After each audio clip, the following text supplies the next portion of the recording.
Alors on a vu que le Yaakov Avinu, il a un rêve et Dieu lui dit retourne dans ton pays, d'accord? Après la naissance de Yosef. Alors évidemment, on dit pourquoi la naissance de Yosef? Parce que maintenant Yosef est né, alors on sait que Yosef c'est celui qui va détruire Édom. Donc comme il y a eu la naissance de Yosef, il va retourner à la rencontre de Édom, de son frère Esav. Mais entre-temps, il dit à son beau-père Lavan, il lui dit, j'ai travaillé 14 ans pour toi. Maintenant, il lui dit, mais moi aussi, il faut que je me construise. Il n'avait rien du tout de chez son beau-père. Que les yeux pour pleurer, comme on dit. Donc il lui dit à son beau-père, je vais travailler pour moi. Et il dit, qu'est-ce qu'on fixe? Alors il dit, tu ne fixes rien du tout. Moi, je te prends les plus vilaines bêtes et je me débrouille. D'accord? Vayoma, alors ça commence comme ça, Vayoma. Donc, chapitre Lamed, Pasuk Kafret. Vayoma, il lui a dit, Nokva Secharecha, viens, on fixe ton salaire. Alay, sur moi, va être je te le donnerai. Vayomer Elav, il lui dit, Atayadata et Tasharavad Tzicha, c'est très bien comment j'ai travaillé chez toi, et ce qui est devenu ton bétail avec moi, grâce à moi.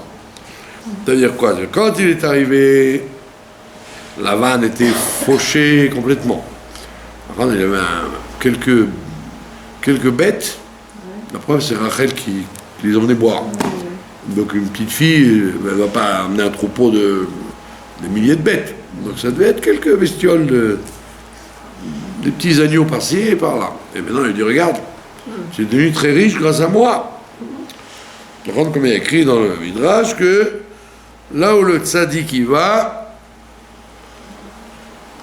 eh ben ça amenait la bracha. Comme on voit avec Yitzhak, qu'il a amené la bracha là-bas chez les Philistins, alors qu'il n'y avait rien du tout, c'était la faillite, comme Gaza d'aujourd'hui. Et lui, il a rendu la terre fertile, etc. Pareil avec Abraham, pareil avec Yosef quand il va aller chez Potiphar, etc. Et pareil avec toutes les communautés juives qui ont été à travers le monde. Comme on sait, comme par hasard, quand les Juifs quittent l'Espagne s'écroule. Et ils vont en Hollande. Et la Hollande devient le premier pays économique. Etc., etc., etc. Et ne parlons pas d'ici, évidemment, où tous les peuples qui ont pu traverser ici, les croisés, les byzantins, les romains, ils ont trouvé que du désert. C'est toujours désertique. Comme il dit Lamartine. Lamartine, il vient en voyage en Palestine, il dit, mais il n'y a rien. Que du désert. Et quand nous on remet les pieds, ben ça refleurit. D'accord? Donc ça veut dire que les juifs en général, et les tzadikim en particulier, ils amènent la bracha là où ils vont. Donc il lui dit, donc cette histoire a commencé avec Lavan, et il lui dit, tu sais, c'est très bien comment tu étais quand je suis arrivé. Et maintenant, comment tu es?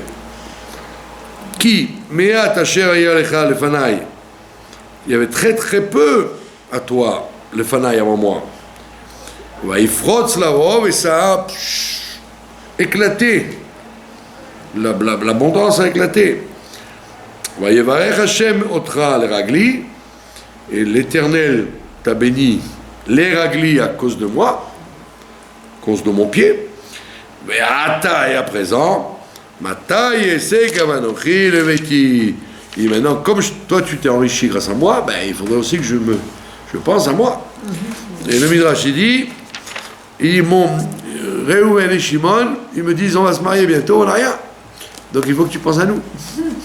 Comme ça, il écrit. Ils étaient jeunes, ils étaient petits. Il me dit, bientôt on va se marier, ah ben on n'a rien du tout, tout est au beau-père. Et comme il est une part de fer, on n'attend pas après lui. Donc il, sous la pression de ses fils, il a dit, il faut que je me fasse une petite fortune pour marier mes enfants déjà. Vayomer, ma'eten lach. Il lui dit, qu'est-ce que je dois te donner? Donc vous voyez bien que le mot lach, c'est lechal ou lech. Lach ou lecha, c'est pareil. En hébreu, on ne fait pas la différence entre le masculin et le féminin. La preuve, c'est que voilà, comme c'est une pause, on ne dit pas vayomer ma'eten lecha, on dit ma'eten lach. Virgule. Comme c'est une virgule, on dit lach. Vous aurez dit, mais c'est au féminin. Et non. Lach et lecha, ça peut être masculin ou féminin, ça ne dérange pas. Bon, oui, on va yomer Yaakov, l'otiten li meuma, j'ai besoin que tu ne me donnes rien. Im taseli adavar azeh, simplement fais cette chose-là. Ashuva er'aet soncha eshmor. Je vais recommencer, revenir. Er'aet. Er'aet, c'est la shon mir'aet, et la shon ro'aet, qui veut dire le berger, le pâtre. Qu'est-ce que c'est un pasteur? C'est un prêtre, c'est quelqu'un qui donne à manger aux ouailles. C'est un pasteur. Tu les conduis? Non, il nourrit. Mais les conduit? Il ne conduit pas forcément, mais il les nourrit, ce qui est plus urgent de les conduire, de leur donner à manger. Un pâtre, c'est quelqu'un qui nourrit le troupeau, pas forcément qui le conduit. Il le conduit là où il y a de l'herbe à manger. Mais le terme pâtre et le terme roé, ça vient du mot miré, qui veut dire donner à manger de l'herbe.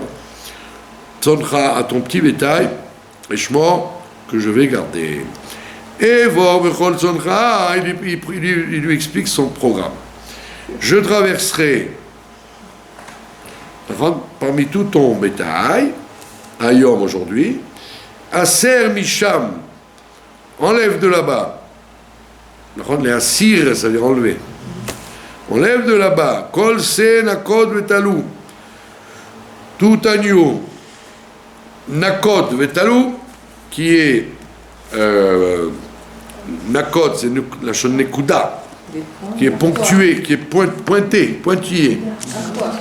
Pardon? À poids, ouais, si vous voulez, ouais. C'est des petits points. Vetalou, tacheté, voilà, tacheté. Vetalou, et talou, c'est les plus grosses taches, c'est plus important. Vechol sechum, et également tous les animaux marrons, voilà. C'est-à-dire, c'est rare les tsons marrons, en général c'est blanc. Oui. Bakesavim, parmi les moutons, Vetalou venakot baizim, et tout ce qui est gros, tacheté et pointillé parmi les caprins. Les ksavim, c'est les ovins, et les izim, c'est les caprins. D'accord? Ve'ayas chari, ça sera mon salaire. Alors maintenant un peu de chassidoute profonde pour éclairer votre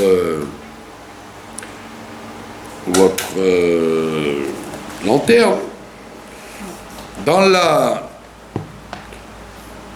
le texte, il y a quelquefois écrit Keves et quelquefois écrit Kesev. Alors vous voyez, il y a écrit Ksavim.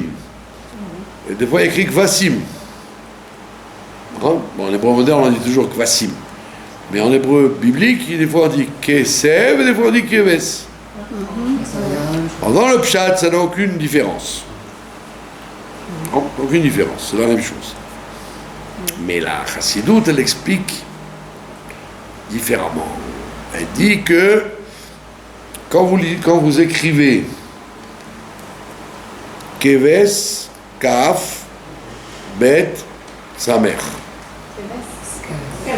Pas sa mère. Ou alors Kaf, sa mère, Bet. Alors c'est où? Sin. Sin, Bet. Kaf, Sin, Bet. Ou Kaf, Bet, Sin. Ok? Ça s'intervertit souvent. Et là, c'est important que ce soit un Sin et pas un sa mère. Vous allez pourquoi. Alors, Kaf représente le Olam HaKeter. L'origine de l'être. Avant que l'influence pénètre chez l'individu, ça s'appelle Keter. Avant d'entrer chez soi. Comme la aura des anges, l'auréole. L'auréole des saints. Donc il y a chacun a un Keter, c'est-à-dire l'origine de ce qui va être pour lui la sagesse, les impulsions, les mouvements, tout ce qu'il fait vient de Keter. Maintenant, la normalité, c'est que le Keter va donner après le Sechel. Le Keter pénètre dans le Sechel. Et l'essentiel du Sechel, c'est la Bina. Donc ça fait le Kaf, et après le Bet, et après vous avez le Sin. Le Sin, ça représente les 3 lignes des Midot. L'amour à droite, la crainte à gauche, et la miséricorde, Tiferet au milieu. Chesed, Gevura, Tiferet. Donc c'est la logique des choses. De Keter vient la lumière dans votre cerveau. Ça passe par la Chorma, mais l'essentiel c'est la Bina, l'intelligence. Et après, de cette réflexion, de ce Sechel, va naître les Midot. L'amour, la crainte, et la miséricorde. C'est de là que ça vient. C'est-à-dire c'est en fonction de votre esprit que vous allez avoir des sentiments. C'est l'esprit qui influe sur les sentiments.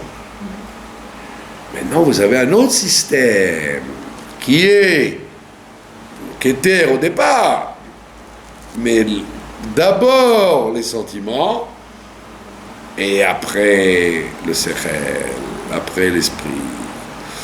Ça veut dire que l'esprit n'est pas dirigé par lui-même, il est dirigé par les sentiments. C'est les sentiments qui provoquent le Sechel. Comme par exemple, Hillel et Shammai. Hillel, c'est la gentillesse, la patience, la permissivité. Et Shammai, c'est la rigueur. Donc, d'où vient que Hillel tranche aimablement? Parce que justement, il vient de la ligne de droite. La ligne de droite dans son âme le fait penser en fonction de cette gentillesse. Et l'autre, par contre, Shammai, parce que comme il est rigoureux dans son origine, donc il est rigoureux dans son esprit. Et il va dire interdit, il va être plus dur. Donc il y a 2 systèmes. Le système où c'est les sentiments qui viennent de ce qu'on a appris et ce qu'on a compris, etc. Alors on va aimer, on va haïr, on va penser ça, on va agir comme ça, agir comme ça. Donc c'est le signe et la conséquence du bête. Mais quelquefois c'est le contraire. Les sentiments sont plus forts que le cerveau et c'est eux qui vont déterminer ce qu'on va penser. Et ça, c'est très dur. Ça, c'est ce qu'on appelle le caractère des individus. Le caractère, pour se changer, il faut des années, des années, des années. Parce qu'en fait, vous n'agissez pas par rapport à ce que vous apprenez, ou ce que vous voyez, ou ce que vous avez déduit, ou les claques que vous avez pris dans la vie. Vous agissez parce que profondément vous êtes comme ça et point final. Et on peut vous secouer jusqu'à demain matin, vous ne changez pas. Et les midotes qui vont provoquer le sechel sont plus durs à enlever et plus durs à changer que les midotes qui proviennent du sechel. C'est ce qu'on appelle le caractère. Ça vient soit du pays d'où vous sortez, soit de votre famille, soit de votre naissance. Et ça, pour bouger ça, comme on dit chez nous, il faut se lever de bonne heure. Comme il disait le Chafetz Chaim, il faut 80 ans pour changer ça, pour changer une mida. Alors que les midot qui viennent du sechel, eh ben, en fonction, vous avez appris ça, eh ben, vous changez de comportement vis-à-vis de ça. C'est très, très fragile, les midot qui viennent du sechel. C'est keves, kesev, c'est beaucoup plus embêtant. Parce qu'aller transformer Hillel en Shammai et Shammai en Hillel, vous n'arriverez pas. Parce que c'est ancré en eux. C'est pour ça que dans le Chumash Bereshit, où on apprend comment se conduire dans la vie, le comportement qu'on voit avec Abraham, c'est qu'il Dieu lui dit, va-t'en de ton pays, va-t'en de là d'où tu es né, ça veut dire arrête, lâche ton emprisonnement familial et ethnique et local. Sors de là, libère-toi. Enfin, il y a des gens, vous pouvez là, ils ont 100 ans, ils sont encore en train de vous parler, et les Tunisiens, et les Ashkénazes, et le couscous, et le machin. Ils ne bougent pas d'une once en 100 ans. Bien qu'ils étudient la Torah, bien qu'ils prient, bien qu'ils fréquentent pas des voyous, ils sont très difficilement bougeables des sentiments et ces sentiments-là influent sur leur esprit. Alors quand c'est bien, quand on travaille là-dessus, comme il a les chemins formidables, mais quand c'est négatif, c'est ce qu'on appelle une galoute. Une galoute. Le caractère est une galoute. La personne ne change pas d'un pouce. Alors qu'elle a beau étudier qu'il faut penser comme ça, il faut vivre comme ça, il faut réfléchir comme ça. Non. Ça ne change pas. Et c'est ce qu'on appelle Kesev. Alors, donc il y a les Ksavim et il y a les Kvasim. Donc il faut arriver à travailler sur les midot, d'où viennent le sechel, et pas travailler sur les midot entraînés par le sechel. L'origine du sechel. Et ça vient de la famille, ça vient du pays, ça vient du comment on appelle ça, du caractère que la personne a là. Vous avez compris? Donc vous avez vu que vous n'auriez pas imaginé que Keves et Kesev, ça impliquait ce message très important. Très important. Vous avez compris? Et c'est pour ça qu'on dit que changer de caractère, c'est un travail beaucoup plus dur que changer d'idéologie. L'idéologie, on peut la changer. Je pensais comme ça, je pense comme autrement. Ça mange pas de pain. Ça mange pas beaucoup de pain. Changer de caractère, ça c'est beaucoup plus dur. C'est les traumatismes qu'on a pensés aussi. Oui, les traumatismes, c'est le cas limite, c'est le cas extrême.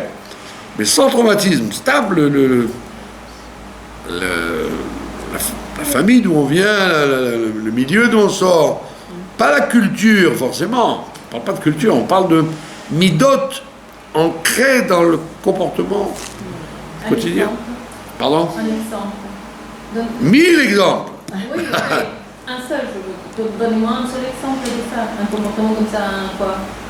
Ben, vous voyez que les gens, après l'origine d'où ils viennent, de quel pays ils viennent, vous avez, ils ont des réactions et des comportements qui sont... vous pouvez les photographier, quoi, c'est classique. Ou de nervosité, ou d'amabilité, ou de radinerie, ou de réaction. Hein? De quoi de plaisanterie, etc. Il y a tout. C'est ce qu'on appelle le caractère. Et le caractère, c'est immensément dur à changer. Et pourquoi Dafka? Alors, c'est pour ça que... Pourquoi Dafka ici? Oui. Pas régler ça. Parce que toutes les opérations de nos patriarches, c'était un travail sur l'origine des choses. C'est pas une histoire. L'histoire de Bonanza. Bah oui, celui-là, il y a beaucoup de taureaux, il y a beaucoup de trucs. Oui, C'est pas un film de cow-boy. C'est une histoire de l'histoire de l'humanité, et les patriarches travaillent sur le shoresh, sur la racine des choses. Lavan, ça veut dire quelque chose. Abraham, ça veut dire quelque chose. Caïn, ça veut dire... Ce sont des stéréotypes, des archétypes, comme on dit. Vous avez compris? Alors lui, Jacob, il n'est pas là-bas pour faire du tourisme, ou alors d'en souffrir avec son beau-père. C'est qu'il fait un travail spirituel pour la suite des générations. D'accord? Alors, et là, le Zohar vous dit mieux que ça. Le Zohar vous dit que les rayures des bestioles et les points et les taches, ça correspond aux lumières du monde de Tohu.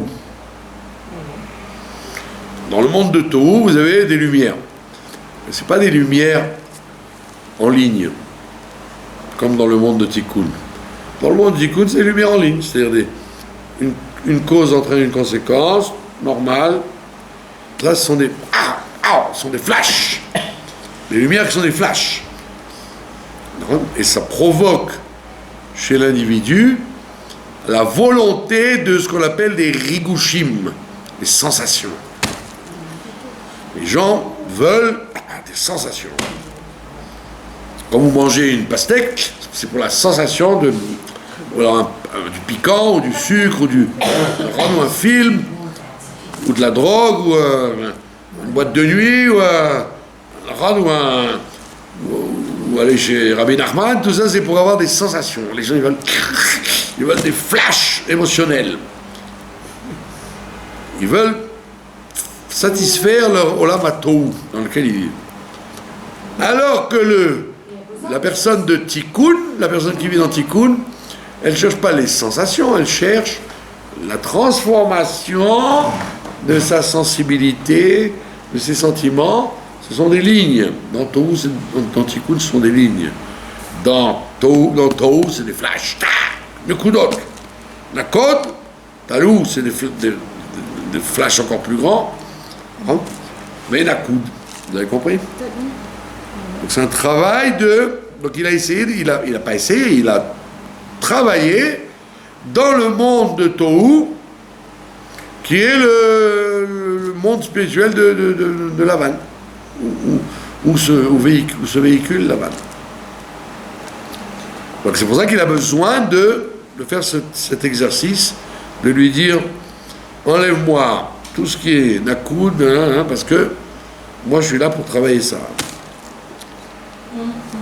Pour travailler dans le monde de Tohu, réparer le monde de Tohu, parce que vous voyez bien que quand Madame Arishon a fauté, eh ben, les lumières de Tohu sont arrivées dans ce monde-là complètement farfelues.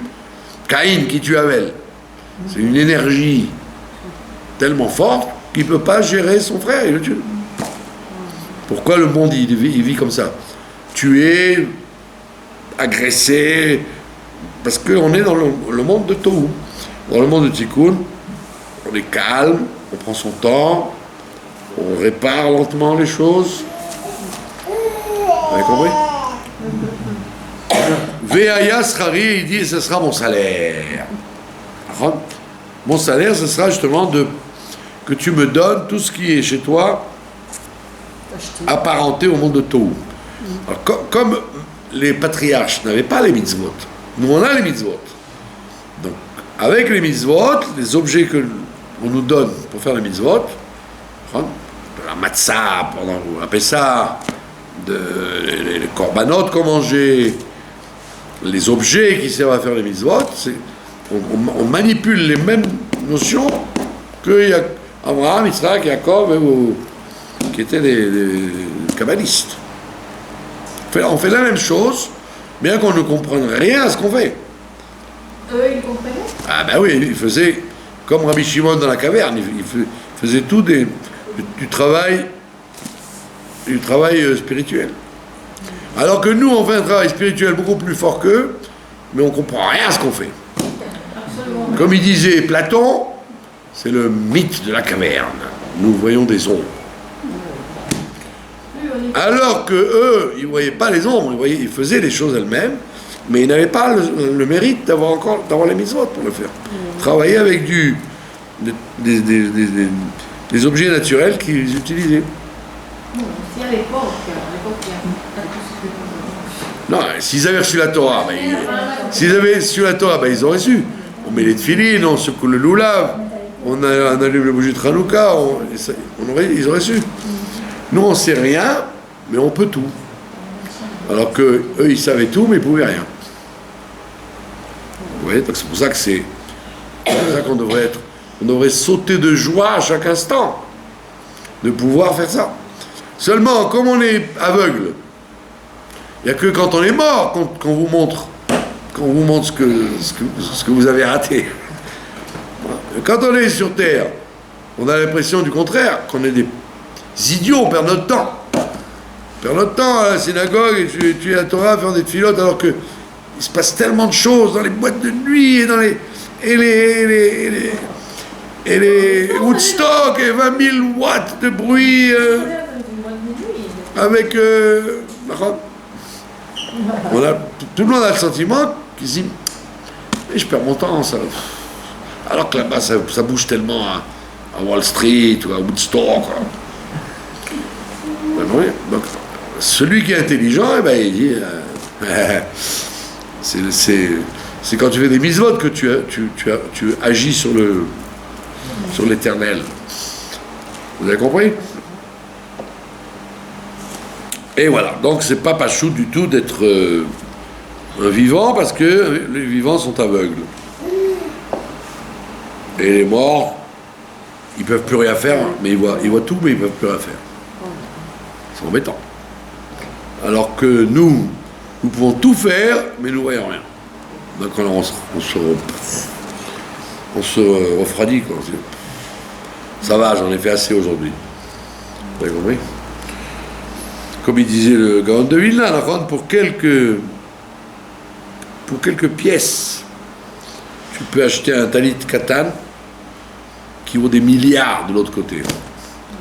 Et dans ce monde-là, il ne vaut rien. Les mitzvot, elles ne valent pas grand-chose. Combien coûte une matzah? Quand vous mangez le soir de Pessah, une matzah. C'est pas la fin du monde. Vous avez compris? Ou de l'huile d'olive pour Hanouka.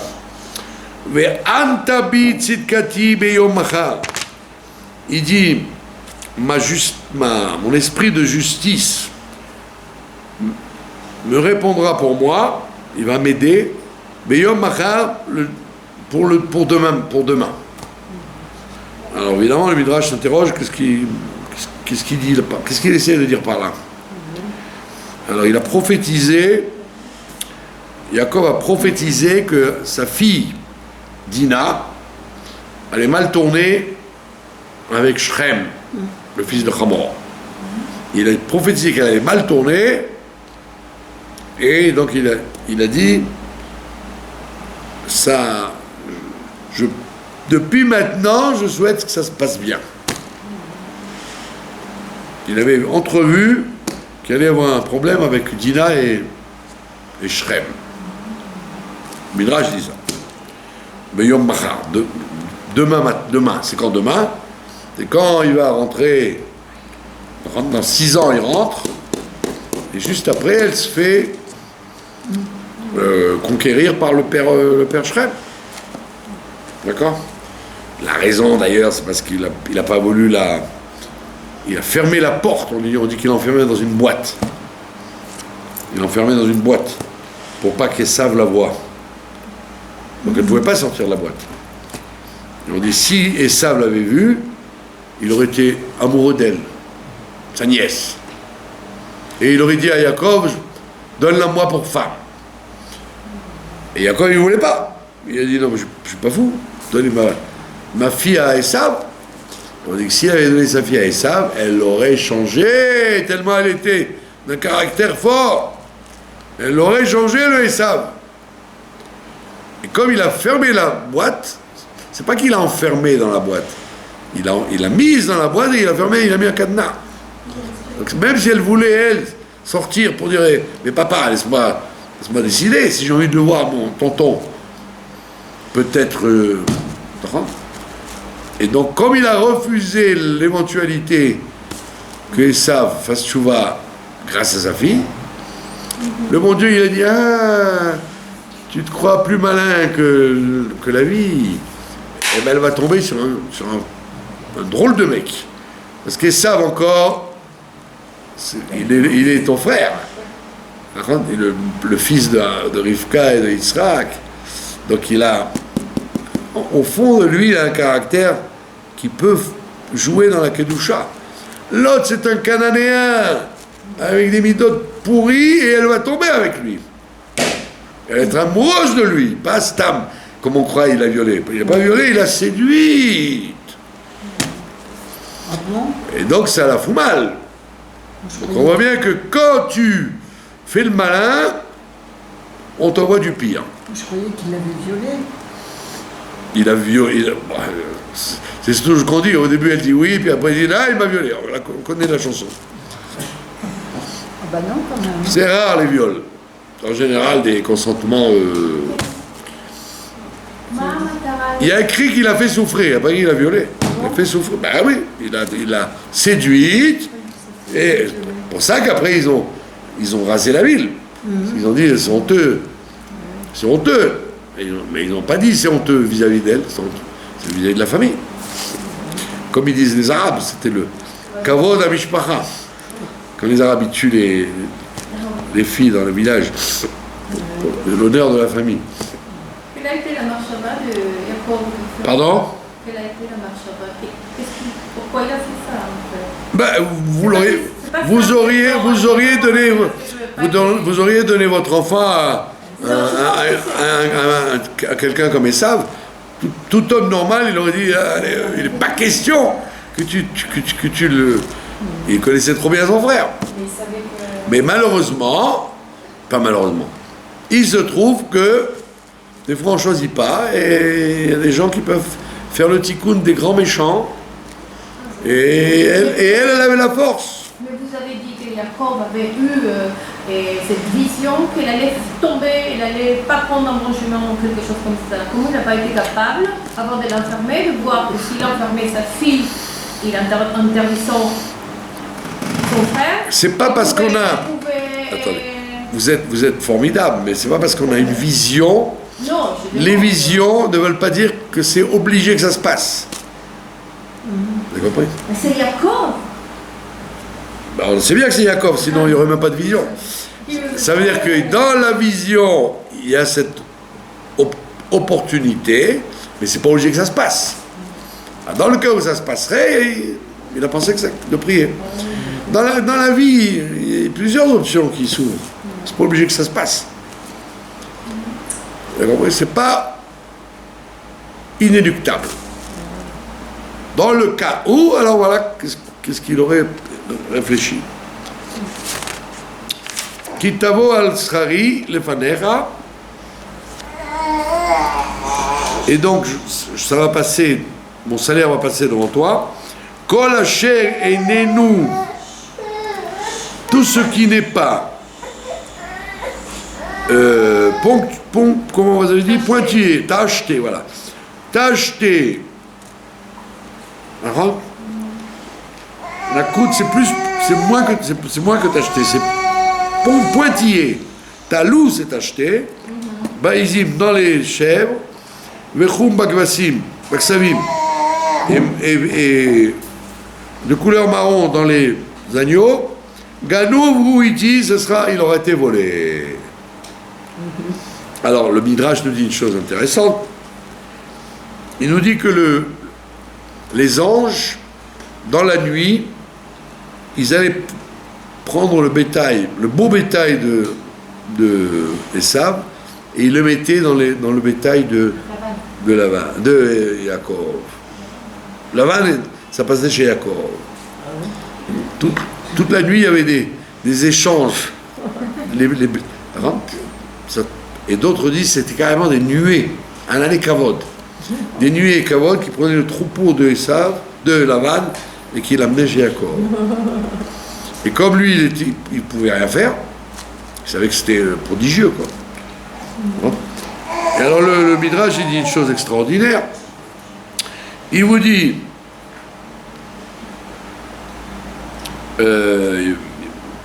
quand il va être tellement riche, Yaakov,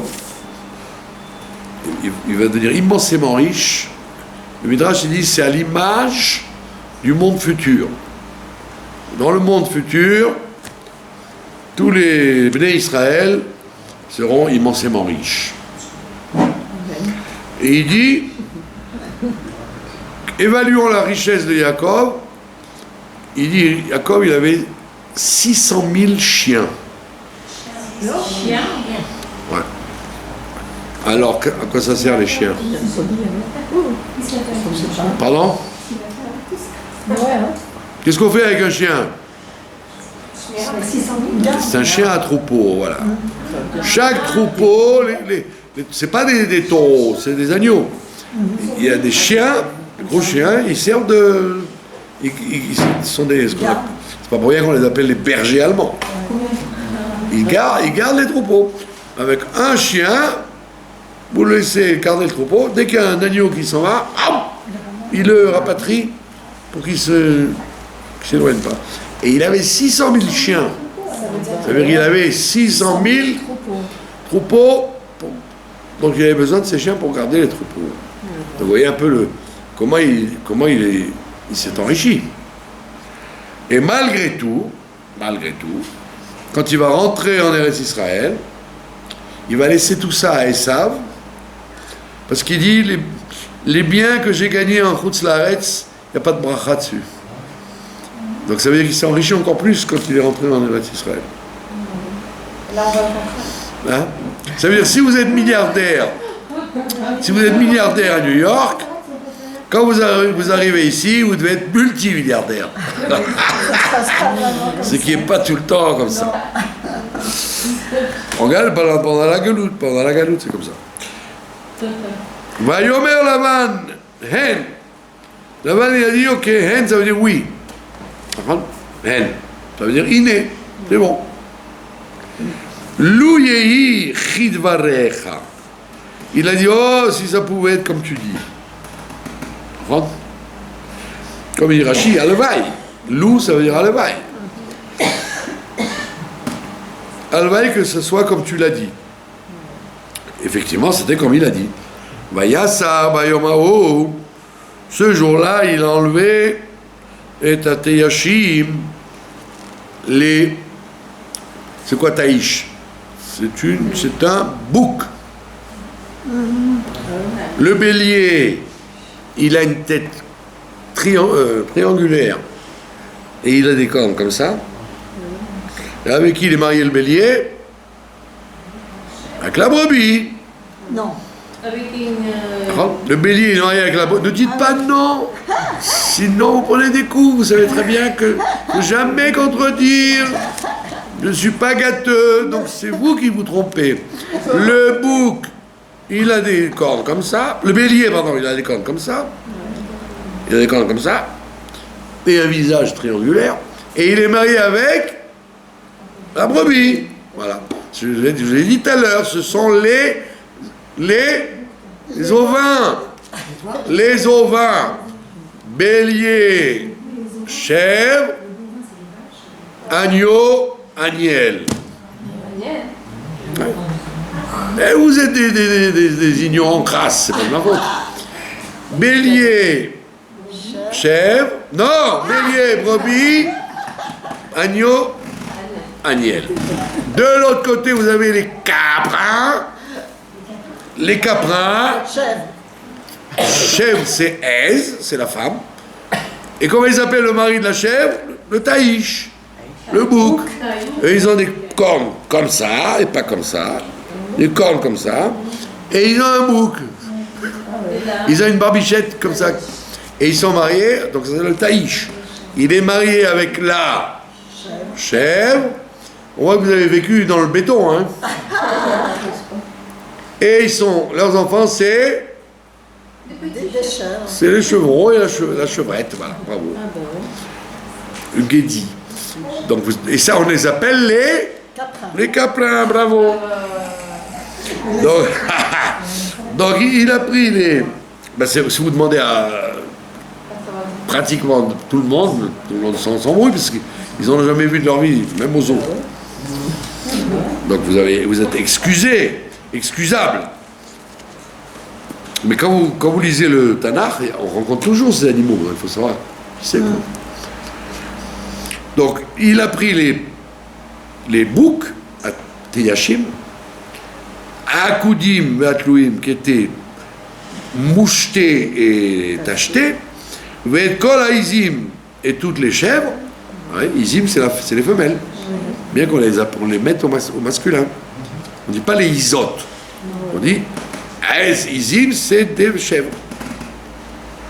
Anekudot, qui était ponctué, Veatluot et tacheté, Kol Asher Lavan Bo, tout ce qui avait du blanc. Lavan, ça veut dire du blanc aussi. Tout ce qui avait du blanc en lui, Vechol Choum, et tout ce qui avait du marron, Baksavim, Vaïten Beyad Banav, et il les a donnés, il les a mis en garde dans la main de ses fils. Donc ses fils, c'était Réhouven et Shimon, Lévi, ils étaient petits, mais ils étaient assez vaillants pour être des bergers. Yassem, Derer Shloshet Yamim, et il les a envoyés 3 jours de marche, pour pas qu'il y ait de mélange.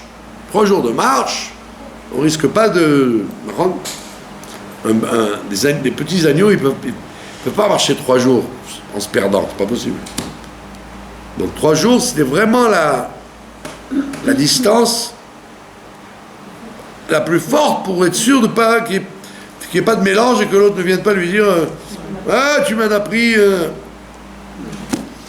Beino ven Yaakov, entre lui et Yaakov, et Yaakov ro'et son lavan anotarot, et Yaakov il était berger du troupeau de Lavan qui restait. Donc il a pris tous les pourris qui restaient, quoi. Il a dit donne-moi les pourris, je vais m'en occuper. Donc Lavan était gagnant.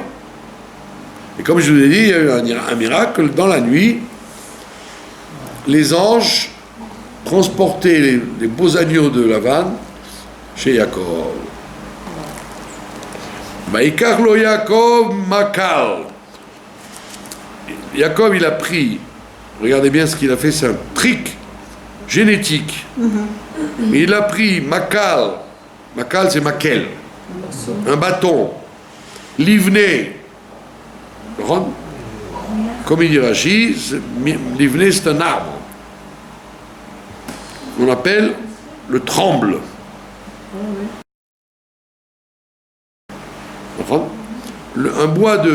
Il a pris un bois de tremble, l'ach, tendre, vélouse, et du louse. C'est l'arbre du louse, c'est qu'on appelle ça en français le châtaignier. Harmon. Le châtaignier. Harmon, tiens, il rajoute là le harmon. Vayefatzel bahen ptsalot, il a creusé, comme c'est des bois noirs, avec du blanc dedans, il a creusé l'écorce. Il a creusé l'écorce comme les tefilines. Petzalot, Levanot, il a fait des rayures blanches sur ces morceaux de bois. Marsof à Lavan, il a dévoilé le blanc. Ou Chassaf est à Lavan, il a dévoilé le blanc quand on enlève le noir de ces arbres-là. Asher à la Maklot qu'il y avait sur les bâtons. Et le Zohar, il dit que c'était sa façon à lui de mettre les tefilines. La même action qui se produit quand vous mettez les tefilines, oui, parce que même les femmes pourraient les mettre en fait. On fait tout un cirque sur les réformés, les bonnes femmes du cotel là qui mettaient les tefilines. C'est parce qu'on dit que les femmes elles ont assez de mitzvot, pourquoi elles ont besoin de se rajouter encore les tefilines? Bon, mais là c'est pour faire exprès quoi. Pardon? On dit que c'est pas vrai, les filles de Rachid n'ont jamais eu les tefilines. C'est un mythe qu'on raconte. Peut-être la femme de Rabbi Meir, peut-être il y avait quelques femmes dans l'histoire qui ont eu les tefilines, en plus quoi, mais c'était pas... D'accord? Donc le travail qu'on fait quand on met les tefilines, qu'on ignore totalement, bien évidemment, ben lui il le faisait avec ses bâtons. Vayatseg et Amaklot, et il a présenté les bâtons qu'il a épluchés, c'est comme des épluchures, Baréatim dans les cours d'eau où les agneaux venaient boire. Réatim.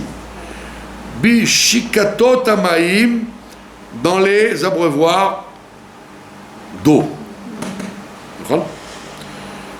Asher tavona atson où venaient les brebis, l'ishtot pour boire, les nochar atson et elles se présentaient devant le bétail masculin. Mais Vayechamna, elle s'échauffait en allant boire. Donc, le Midrash vous raconte, il y a deux Midrashim qui disent, qui sont amusants quoi. Il y a un Midrash qui raconte que il y avait un noir qui était marié avec une noire. D'accord? Ça arrive. Les deux noirs étaient mariés et ils ont un enfant blanc. Donc le père voulait tuer sa femme. Il a condamné, il a soupçonné d'adultère un enfant blanc alors qu'ils étaient noirs tous les deux. Ils vont voir Rabbi Yehuda. Et Rabbi Yehuda il dit ça devait être des Romains en plus parce que que faisaient des Noirs en Israël à ce moment-là, c'est dans les tribus des Romains, il y avait des pays noirs, ils avaient des tribus, des centurions de partout. Il y avait des Germains, des Bretons, des Italiens, ce que vous voulez. Et il y avait aussi des Noirs, des Nubiens. Donc sûrement, ça devait être des soldats qui étaient venus. Et donc il dit à la dame, il lui dit, madame, il dit, monsieur, calmez-vous, calmez-vous. Et il dit à la femme, est-ce que vous avez chez vous des portraits, des photos, des statues? Alors elle lui dit, oui, j'ai plein d'images à la maison. Et c'est quoi? Elle dit, ben, c'est des gens. Elle dit, c'est des blancs ou des noirs? Elle dit, c'est des blancs. Alors il dit, voilà, comme vous les regardez tout le temps, votre enfant est blanc. Il dit la même chose. Elle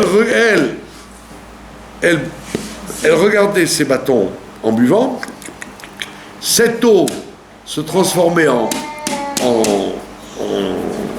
comment on appelle ça, en graines. Et elle enfantait des agneaux rien qu'en regardant les bâtons. Vous avez compris? Ah oui, ben oui, c'est un S. Vous essayez de faire ça en génétique, prenez des brebis, vous leur faites voir des bâtons. Après, elles ont des rapports avec un agneau, ils vont devenir de la même couleur. C'est-à-dire qu'ils n'avaient plus de... Ils faisaient sur de la génétique. Le bâton tacheté, ça donnait tacheté, les bâtons mouchetés, les mouchetés. Hein. Donc il faisait tac, tac, tac, tac. Des milliers d'animaux à l'image des femelles qui regardaient l'eau et les bâtons. Donc on raconte la même histoire avec Rabbi Akiva, mais dans l'autre sens. Là c'était avec Rabbi Yehuda, avec deux noirs. Mais l'histoire avec Rabbi Akiva, avec deux blancs. Et là, elle a eu un enfant noir. Et la même histoire. Et elle lui dit, il lui dit, ouais, ma femme a trompé, qu'est-ce que c'est ça, un enfant noir, nanana. Et il dit, madame, par où vous passez tous les jours quand vous étiez enceinte? Ben, il dit, je passais par le chouk. Par le chouk. Et il dit, dans le chouk, qu'est-ce qu'il y a? Ben, il y a plein de commerçants noirs il n'y a que des commerçants noirs qui vendent des légumes. Et donc tous les jours, elle regardait ces gens-là. Comme nous aujourd'hui, on a l'habitude de voir des noirs, des blancs, des verts, parce qu'on vit dans un monde très coloré. Mais à l'époque, le Shouchan il vous dit, si tu vois un noir ou un nain, tu vas faire une bracha. Nous, on voit tellement de gens, tellement de trucs, ça nous étonne pas. Ça nous étonne pas du tout. Alors à ce moment-là, c'était... Vous avez compris? Donc il faisait la même chose, Yaakov. Il a fabriqué la génétique de son temps. Vayechemu Hatzon, et le bétail s'échauffait, et la maclotte vis-à-vis des bâtons, Vateladna Hatzon, et donc les femelles les femelles du bétail enfantaient des akoudim, des nekoudim et des tlouim. Voilà. Veak savim, et de l'autre côté les béliers. Ifrid Yaakov, il les a séparés. Vaïten pnei hatzon el hakod bechol chum betzon lavan. Et donc toute l'apparence du bétail, il devenait akod, c'est-à-dire des lits, ils avaient des lits comme des zèbres. C'était des agneaux zébrés.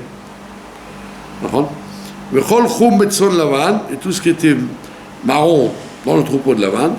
Vayachet lo adarim levado, et il s'est fabriqué des troupeaux tout seul, velo shatam al tzon Lavan, et il les a pas mélangés avec le bétail de Lavan. Donc ça veut dire qu'il a obtenu des milliers et des milliers de bêtes à l'image des bêtes qu'il avait au départ, avec les trois marques toujours, pointillés, tachetés et rayés. On a dit que c'était un travail de réparer le monde de Tohu.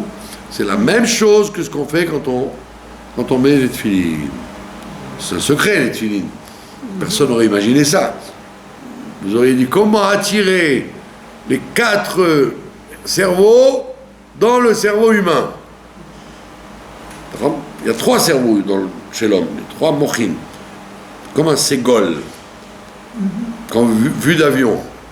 Vous avez le cerveau de la chorma, à droite, vous avez le cerveau, à gauche, le cerveau de la bina, et derrière, vous avez le cerveau du da'at, chabad. Et le da'at, il va jusqu'en bas, jusqu'à l'hypothalamus, ce qu'on appelle l'hypothalamus. Et quand on met les tefilines, on fait cet effort-là, on met 4 compartiments là-haut, avec une lanière, et après ça va derrière, et après ça descend avec 2 lanières qui descendent jusqu'au nombril. C'est le travail d'attirer les différents cerveaux, les différences différentes intelligences. Les différents, on appelle ça cortex, les différents cortex cérébraux qu'on a chez soi. Évidemment, vous n'auriez jamais imaginé comment faire ça. Non. il faut avoir reçu la Torah pour comprendre ça. Parce que c'est Moshe aussi là qui a reçu ça. Moshe, il mettait des Oui, il leur a appris à mettre les tefilines aux Bnei Israël quand ils sont descendus du Sinaï, ils ont commencé à faire la mitzvot. C'est des khat-permis. Pardon? C'est des khat-permis qui jetaient. Pourquoi des khat-permis? Non, lui c'est des khat-permis. Ah non, ils ont fait leur tefilines dès qu'ils ont eu le Sinaï, ils ont commencé à faire la mitzvot, bien sûr. Ils ont appris à égorger la bête, et à tanner la peau, et à faire du noir, et faire la couleur, etc. Et donc ça, c'était le travail de Jacob avant. Et la mitzvah des tefilines, elle est tellement grave qu'il y a écrit que un crâne qui n'a pas mis une fois dans sa vie les tefilines, il n'a pas part à la résurrection des morts. Karkafta, ça s'appelle, un crâne. C'est pour ça que. Ouais. Vous voulez tout de suite en mettre. Bah mettez-les si vous voulez. Bon, c'est pour ça que c'est très important cette campagne que le rabbi a lancée à la guerre des 6 jours. Oui. Parce qu'il y avait des millions de gens même des religieux, qui mettaient soit des tefilines faux, ils les mettaient là, soit dedans c'était du papier, soit c'était n'importe quoi, etc., etc. Donc depuis le temps, un crâne qui n'a pas mis les tefilines, ça devient de plus en plus rare. On dit que même Ben Gurion, avant de mourir, il a mis les tefilines. Qu'il n'avait jamais mis. Par mitzvah. Même s'il les avait mis, à l'époque, les gens, ils faisaient les mitzvot comme ils pouvaient. Hein. C'était pas beau ce qu'ils avaient. Ve'aya. Bechol yachem atzon ha-mekusharot ve'sam Yaakov et ha-maklot l'enei atzon. Et donc, dès que les bêtes s'échauffaient, il les mettait devant les bâtons. Mais en plus, il y avait un sens de l'élevage, etc. Il vivait dans le monde, quoi. Il savait élever les bêtes, il savait quand elles accouchaient. Ouais. Aujourd'hui, vous demandez à des rabbinim dans le monde, ils ne savent même pas ce que c'est un agneau. Hein. Alors que là, on voyait qu'ils vivaient dans le monde, quoi. Ils savaient comment ça marche. Et donc, il les mettait à côté des rivières, les yachmena bamaklot, pour qu'elles s'échauffent avec les bâtons. Uveatif atzon lo yasim. Et quand les bêtes traînaient à accoucher, yasim, lo yasim, il ne les mettait pas. Ve'aya atufim le Lavan va'kshurim le Yaakov, il te dit, les bêtes qui étaient recouvertes, qui étaient colorées, il les a données à Lavan, et les kshurim, il les a prises pour lui. Il frotte saïch meod, voilà, meod. Et l'homme a éclaté, il frotte, ou faratzta. Il a éclaté financièrement, meod, énormément. Je le dis, c'est à l'image de la richesse que chacun aura quand Mashiach viendra. Et il a eu tellement de bêtes, ou shfachot et de servantes, parce que c'était comme ça qu'on faisait avant. Avec les animaux, ils achetaient des serviteurs. Donc ils achetaient des ve'avadim et des esclaves, ugmalim et des chameaux, achamorim et des ânes. C'était comme Perrette et le potonnet. Avec les œufs et avec un pot de lait, on achète du fromage, avec du fromage, on achète etc. Les gens s'enrichissaient comme ça, ils grandissaient. Bon, évidemment, ça dépend de la bracha, parce qu'il y a des gens qui, vous leur donnez 1 milliard, ils vous le font fondre pour quelques jours. Il y a des gens, vous leur donnez quelques shekels, ils vous les fructifient jusqu'à devenir riches. Voilà. On arrête là, parce qu'il est tard. Et des esclaves, vous avez des esclaves, à partir de quand on n'a plus le droit d'avoir des esclaves? Au deuxième temple, il n'y avait plus d'esclaves, mais avant, le monde, bah oui. Les esclaves, c'était un moyen d'éduquer les gens. des esclaves. Comme ils étaient sous l'influence de Jacob, la famille, etc., donc ils devenaient des êtres humains humains. Alors tant qu'ils étaient esclaves, ils étaient livrés à eux-mêmes, quoi. Donc à l'époque, c'était un moyen d'évoluer socialement, d'être esclave, c'était bien. Jusqu'à ce qu'ils deviennent même comme Eliezer, le maître des fortunes d'Abraham. C'était pas l'esclave qu'on battait comme l'oncle Tom. D'accord ? Comme en Égypte. Pardon ? Comme en Égypte. Voilà, c'était un traitement beaucoup plus agréable. Voilà. Je vous remercie de votre attention.